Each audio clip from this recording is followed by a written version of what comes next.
Growing up, Lana and I were always lumped together. Two sides of the same coin, they said. But if you looked a little closer, the cracks between us weren't hard to spot. I was the responsible one, the careful one, the one who kept promises like treasures in my pocket. Lana, she was wild, unpredictable, always laughing a little too loud, living like rules were just suggestions. Even when our parents tried to treat us the same, it felt like the stage was rigged, and somehow, no matter what I did, I ended up wearing the crown she thought should have been hers. As we got older, our paths started pulling apart, like two magnets flipping the wrong way. I spent my 20s building something real, a brand, a community, a little corner of the internet that actually felt like home. I wasn't chasing fame, I just wanted to create, to connect, to matter. Meanwhile, Lana drifted, always chasing some new thrill, some shortcut to the life she thought she deserved. And somewhere along the way, admiration curdled into something darker between us, something that simmered right beneath her smile. The weird part is, I never saw it coming. Maybe because I wanted to believe that no matter how different we were, deep down, we'd always have each other's backs. That's the thing about family. You build your dreams on it like it's bedrock. You never think it might crack under you. Looking back now, all the signs were there, flashing like warning lights I stubbornly ignored. And maybe if I had paid more attention, I would have seen the danger wearing my own reflection. Because it turned out, it was all too easy for Lana to slip into my skin, to wear my face like a mask. She could fool the world without blinking. What she didn't realize was how high the price of that mask would be, for both of us. At first, everything felt normal. My followers were growing, my projects were gaining momentum, and it felt like the world was finally seeing me for who I was. Every post, every message, it was like planting seeds and watching something beautiful bloom. I didn't know that somewhere in the shadows, Lana was already laying traps, quiet ones, patient ones. She wasn't coming at me head on. No, she was slipping under the surface, weaving little lies dressed up in my voice. She created fake profiles, dozens of them, each one a distorted version of me. At first glance, they looked so real. The same photos, the same smile, even little quotes I'd posted once upon a time. But underneath, they were poisoned. A scandalous comment here, a cruel jab there, a thin layer of grime layered over everything I had worked so hard to keep clean. It was subtle at first. Subtle enough that no one noticed the shift, not even me. I wish I could tell you I caught on quickly, that I saw through it the moment things started feeling off. But the truth is, I was busy building, dreaming, trusting. And that's the most dangerous thing about betrayal, isn't it? It never walks through the front door. It slips through the cracks you didn't even know were there. I kept posting, kept working, completely unaware that Lana was reshaping the ground beneath my feet. There's this eerie thing about watching your own reflection move without you, like seeing yourself in a funhouse mirror where everything's just a little wrong. That's what was happening, only I couldn't see it yet. I was still smiling for the camera, still believing in the life I had built, while just out of sight, my sister was painting a version of me I wouldn't even recognize. Looking back now, I can almost pinpoint the moment the ground started to shift under me. Little things, at first, a few odd comments from followers, a weird email that made no sense. I brushed it off, too caught up in my next big project, too confident that the world I had built was solid. I didn't realize I was living inside a house someone else had already set on fire, one spark at a time. And the arsonist? She knew exactly where to strike. You might wonder, why? Why would your own sister do that? I've asked myself the same question 1,000 times. Maybe it was jealousy. Maybe it was resentment that had been growing for years, feeding off every small success I had. Maybe it was just easier for her to burn down what I built than face what she hadn't. All I know is that somewhere along the way, loving me turned into hating me, and once that line was crossed, there was no going back. The thing is, when someone shares your face, your memories, your history, the betrayal doesn't feel like a stab in the back. It feels like the world itself turns inside out. Who would question it after all? If it looked like me, sounded like me, carried the same smiles and the same scars, why would anyone doubt it was me? Lana didn't need to hack into my accounts.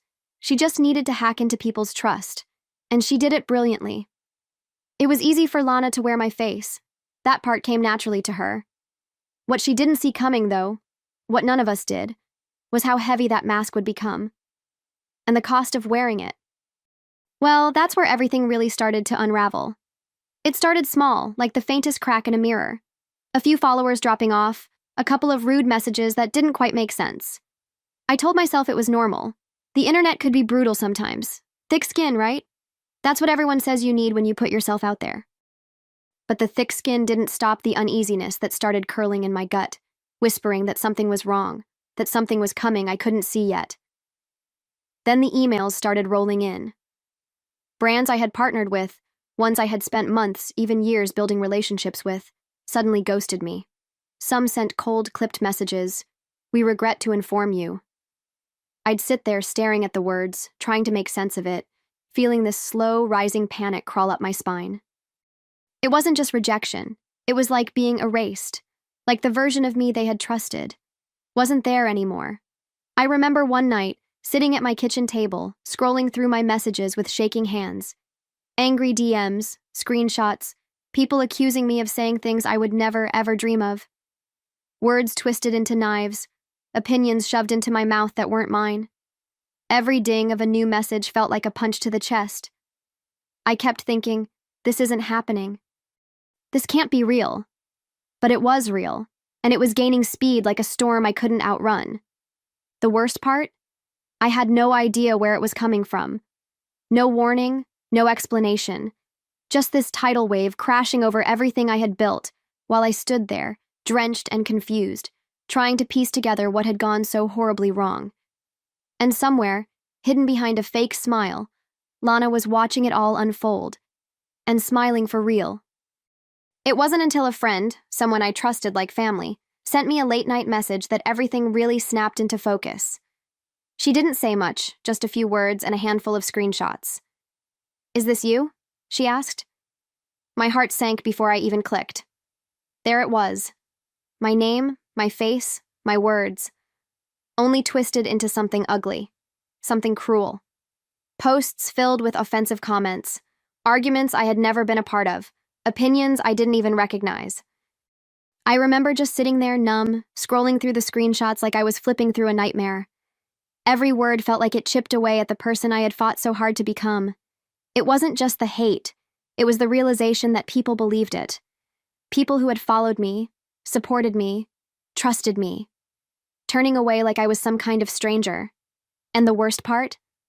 I couldn't even blame them. If I had seen those posts without context, maybe I would have believed it too. I barely slept that night. Every time I closed my eyes, the words would replay in my head, louder and sharper. By morning, I wasn't even angry. Not yet. I was heartbroken. Because it wasn't just my career being dismantled. It was my identity, piece by piece, being dragged through the mud. And I had no idea who could hate me enough to do something like this. At least that's what I told myself. Deep down, some part of me already knew. It took everything in me to start digging. I went through my accounts with a fine-tooth comb, retraced every step, every login, every post. And there, hidden in plain sight, were the fake area accounts. Dozens of them, each one throwing gasoline on the fire. But it wasn't the trolls, the strangers, or the hackers that gutted me the most. It was when the trail started pointing somewhere much closer to home. It felt like peeling off a scab that never really healed. The deeper I dug, the uglier it got. IP addresses didn't match mine. Email recoveries led to strange accounts. But one clue, one tiny slip-up, that's what did it. One of the fake profiles had accidentally linked a backup email address, and when I saw the first half of it, a name only Lana would use, my stomach dropped so hard I thought I might throw up. It wasn't random. It wasn't strangers. It was blood. I sat there frozen, my phone heavy in my hand, as if the betrayal itself had weight. I wanted to believe there was another explanation. Maybe someone hacked her too. Maybe it was just a coincidence. But the truth was glaring, raw, and impossible to unsee. It wasn't a hacker, it was Lana. The same sister I had stood up for, lied for, cried with. The same girl who used to braid my hair when we were little now twisted my entire life into knots. I kept asking myself why. Why would she do this? Was it jealousy? Was it anger? Was it just a game to her? But the more I asked, the less it mattered. The damage had already been done. My reputation was hanging by a thread, and the world I had built, all that trust, all that love, was crumbling like a sandcastle at high tide. I wasn't just fighting lies anymore. I was fighting my own blood, and somehow that betrayal stung worse than anything the world could throw at me. I realized something sitting there in the dark, staring at all the broken pieces. I couldn't afford to fall apart. Not yet. If Lana wanted to play this game, she had no idea who she was really up against. Because if she thought she could destroy me in secret, she was about to find out what happens when you push the wrong person too far. The old me might have picked up the phone and demanded answers, screamed, cried, begged for an explanation that would somehow make all of this hurt less. But standing there, holding the wreckage Lana left behind, something inside me hardened. Maybe betrayal changes you like that. It cuts out the part that still believes in fair fights. I realized right then, if I wanted to survive this, if I wanted to win, I couldn't just react. I had to outthink her. So I didn't confront Lana. I didn't even let her know I suspected a thing. Instead, I started moving in silence, like someone gathering kindling for a fire they were planning to light. Every fake account, every fake post, every malicious comment, I documented everything. Screenshots, timestamps, cross-references. I even hired a digital forensics expert, someone who could trace IP addresses and pull receipts out of thin air. No more guessing, no more hoping. It wasn't just about clearing my name anymore. It was about making sure Lana had nowhere to hide when the truth came crashing down. I wasn't going to stoop to her level. No dirty tricks, no public mudslinging. I was going to let the facts bury her. Because the truth, when you wield it right, is sharper than any lie. And I was ready to carve my way back from the wreckage she thought would ruin me. Still, I knew I needed more than evidence. I needed bait. Something Lana couldn't resist. So I started laying the trap, carefully, quietly. I posted a vague announcement online. A secret project, a major collaboration, something so tempting it would make her reckless. And as I hit post, a strange calm settled over me. If Lana wanted to steal my life so badly, I was finally about to hand her the perfect poisoned crown. It wasn't hard to imagine how Lana would react. I knew her almost too well. The way envy twisted behind her smiles, the way she couldn't resist grabbing at anything that wasn't hers. The moment she saw my post about the secret project, I could practically feel her gears turning from miles away. She would want to sabotage it. She would need to.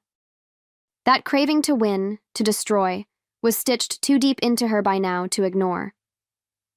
While I waited, I tightened every bolt behind the scenes. I coordinated with the investigator, set up fake meetings, fake emails, even a fake project manager who was ready to catch her in the act. It felt surreal, like playing a chess game against someone who didn't even know they were already in checkmate. Every move I made wasn't just calculated, it was personal. I wasn't playing to hurt her. I was playing to end it. And God, it hurt. More than I wanted to admit. There were moments late at night when I'd stare at the ceiling, wondering how we got here. How two girls who once whispered secrets under the covers ended up locked in a silent war. There were still memories I didn't want to burn. But then I'd remember the look in those fake posts, the venom dripping from words I never said, and the hurt would harden again into resolve. The truth is, this wasn't just about revenge. It was about reclaiming my life, my voice, my identity. Lana hadn't just attacked my reputation. She had tried to erase the very foundation I built with my own hands. And if she thought I was going to let her do it without a fight, she never really knew me at all. The waiting was the hardest part. Every morning I'd check my inbox, my DMs, half dreading, half hoping for the moment Lana would take the bait. It was like holding my breath underwater, counting the seconds, knowing sooner or later I'd either surface or drown. But I kept my face calm, my posts normal, my smile steady. I had to be patient. I had to let her come to me, thinking she was the one pulling the strings. When the notification finally came, I knew. I didn't even have to open it yet. The timing was too perfect, too predictable. Lana, pretending to be me, reached out to the fake project manager, spewing accusations, undermining the deal, trying to torch it before it could even breathe. She thought she was clever. She thought she was invisible. What she didn't realize was that every word she sent was being recorded, every lie stitched into a net she couldn't escape from. I sat there, reading the messages, feeling a strange mix of emotions crash over me. There was sadness, deep, aching sadness, for the sister I thought I knew. But there was also a fierce kind of pride. Pride in the girl who refused to be broken, who refused to let someone else rewrite her story.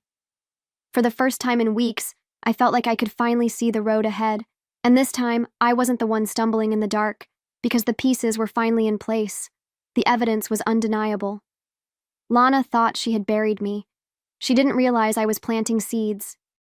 And now, it was almost time to show the world exactly who had been watering the poison all along. The day I decided to go public, it didn't feel like revenge. It felt like survival.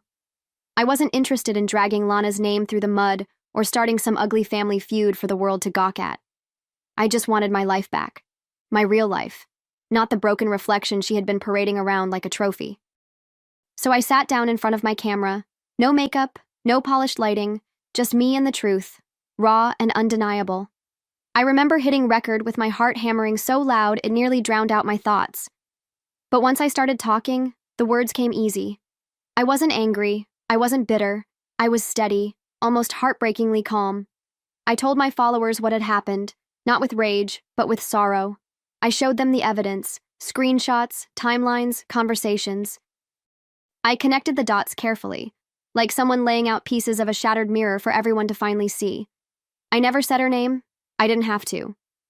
The truth has a way of finding its mark without you needing to aim.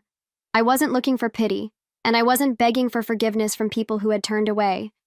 I was offering them something real in a world full of lies. And I knew, deep down, that the people who mattered, the ones who had ever really known me, would feel the difference between the mask and the face underneath. As I ended the video, I looked into the camera and spoke the only words that truly mattered. Sometimes the worst enemy doesn't wear a mask. They wear your face. Then I sat there in the silence afterward, my hands trembling slightly, knowing there was no going back. I had thrown the first stone, not out of hatred, but out of necessity. And now, all I could do was watch the ripples spread. The reaction came faster than I expected. Within minutes of posting, my phone lit up like a Christmas tree. Texts, emails, notifications pinging so fast I couldn't keep up. Some people apologized immediately, their words clumsy but earnest. Others sat in stunned silence, watching the truth unfold piece by piece. It wasn't about clearing my name anymore. It was about pulling back the curtain, letting people see how easily a lie can wear a familiar face. I watched as the comments poured in, some full of rage at the betrayal, others full of shame for having believed the worst so quickly. I wasn't surprised. People love a villain. They love building one even more. And for a while, I had been exactly what they needed. Someone to tear down, someone to blame. But now the narrative was slipping through their fingers, replaced by something rawer, harder to digest. Reality. Somewhere in the back of my mind, I wondered how Lana was handling it. I imagined her scrolling through the flood of comments, seeing the truth she'd tried so hard to bury surfacing like a shipwreck uncovered by the tide. Maybe she would deny it. Maybe she would try to twist it into another story. But deep down, I knew. There was no talking her way out of this. Not this time. The evidence was too clear, too damning. And honestly, I didn't feel triumphant. I didn't feel like I had won. I just felt lighter. Like I had finally set down a burden I didn't even realize I'd been carrying for years. I wasn't trying to destroy Lana. I was just done letting her destroy me. And as the truth echoed louder than any lie she ever told, I realized the most powerful thing I had ever done was simply tell my own story. In the days that followed, everything shifted. Brands that had cut ties quietly reached out again, some offering apologies wrapped in cautious words, others simply asking how they could make things right. I didn't respond to all of them. Some bridges once burned didn't deserve rebuilding, but it felt good to know I had taken my power back, not through rage, not through scandal, but by standing steady in the storm and refusing to let it tear me apart. I watched as whispers turned into full-blown conversations. People who had once fueled the smear campaign now scrambled to delete their comments, pretend they hadn't been part of it. I didn't waste my time gloating. The truth was doing all the work I ever needed it to do. And as messy as it all was, it was freeing too. Watching the real story rise up from the ashes of the one Lana had tried to force onto me. What struck me most wasn't the betrayal anymore. It was how quickly people had been willing to believe the worst version of me. It made me wonder how often we do that. See someone stumble and assume the worst instead of asking, "Are you okay? What's really going on?" Maybe that was the real lesson hiding underneath all the hurt. People will believe what's easiest, but healing, real healing, takes choosing the harder truth. I didn't name Lana publicly, not once. But it didn't matter. Enough people knew. Enough people connected the dots. She had tried to wear my face to destroy me. In the end, all she really did was expose her own reflection. And as the world turned its gaze toward her, questioning, judging, pulling away, I stood still, breathing a little deeper, knowing my fight was finally shifting into something bigger than revenge. The fallout hit Lana like a wave she never saw coming. One by one, the brands she had secretly tried to court, the ones she thought would never find out, blacklisted her without so much as a conversation. Friends who used to laugh at her jokes and tag her in pictures stopped answering her calls. She wasn't just the girl who tried to hurt her sister. She became something worse. The twin who lost everything because she couldn't stand living in someone else's light. I didn't dance on the wreckage. It wasn't about that for me. Watching her stumble, watching her scramble for damage control felt strangely hollow. There was no satisfaction in seeing her burn. If anything, there was a sadness that clung to me, heavier than any anger ever could. This was the ending Lana had written for herself, page by page, without even realizing how cruel her own story would become. Meanwhile, I started to rebuild. Slowly, carefully, like someone tending a garden after a brutal storm. Not everything was salvageable. Some followers were gone for good. Some brand deals would never come back. But what remained was real, raw and loyal and unshakable. I wasn't just some influencer with a curated feed anymore. I was proof that you could lose everything and still choose to rise without losing yourself. And quietly, behind the scenes, I made one final move. I filed the paperwork, dotted every I, crossed every T. I trademarked my name, my image, my brand. Everything Lana had tried to weaponize against me was now mine by law. And when the documents came through, stamped and official, I realized with a calm, almost heartbreaking certainty, she hadn't just failed to destroy me. She had erased her own ability to ever use me again. When the official notice came through, I sat there for a long time just staring at it. My name, legally protected, untouchable now. It should have felt like a victory parade, fireworks, champagne, some big triumphant moment. But it didn't. It felt quiet, heavy. Like standing alone at the end of a long battle you never wanted to fight in the first place. I wasn't celebrating beating Lana. I was mourning the sister I realized I'd probably lost forever. In those moments, flashes of our childhood kept sneaking up on me. Us building forts in the living room, whispering about dreams bigger than the sky. Her daring me to climb trees. Me daring her to believe in herself. Somewhere between those moments and now, we had broken something that couldn't be glued back together. And no legal document, no public vindication, was ever going to fix that crack. But here's the truth I held on to. Not every loss is a defeat. Sometimes walking away with scars means you fought for something worth keeping. Your dignity, your truth, your soul. I could live with the scar Lana left behind. What I couldn't live with was the idea of shrinking myself to make someone else more comfortable. I had given enough of my light away already. So I chose to move forward, one step at a time, planting new seeds where the ground had been scorched. This time, no one else would touch the roots. This time, the only reflection I would chase was the one I saw staring back at me in the mirror. Real, imperfect, but finally and completely mine. Lana faded from the public eye faster than anyone expected. The same people who once cheered for her drama now moved on, hungry for the next scandal. She tried to claw her way back a few times, creating new accounts, whispering half-truths to anyone who would still listen. But none of it stuck. Without my face to hide behind, without my name to borrow, she was just gone. A shadow chasing a life she could never steal again. And me? I didn't just survive, I evolved. The people who stayed, the ones who believed in me when everything looked broken, became the roots of something stronger than I had ever built before. My work, my brand, my voice, It all grew deeper, richer, layered with scars and truths I wasn't afraid to show anymore. I wasn't perfect. I wasn't polished. I was real. And in a world obsessed with surface, that turned out to be my greatest power. There were still moments late at night when I wondered if Lana ever thought about what she lost, if she missed the sister who once loved her so fiercely. Maybe she did. Maybe she didn't. But it wasn't my burden to carry anymore. Forgiveness didn't mean inviting her back into my life. It meant freeing myself from the weight of her choices. And for the first time in a long, long time, I finally felt light enough to fly. She wanted to erase me. Instead, she erased herself.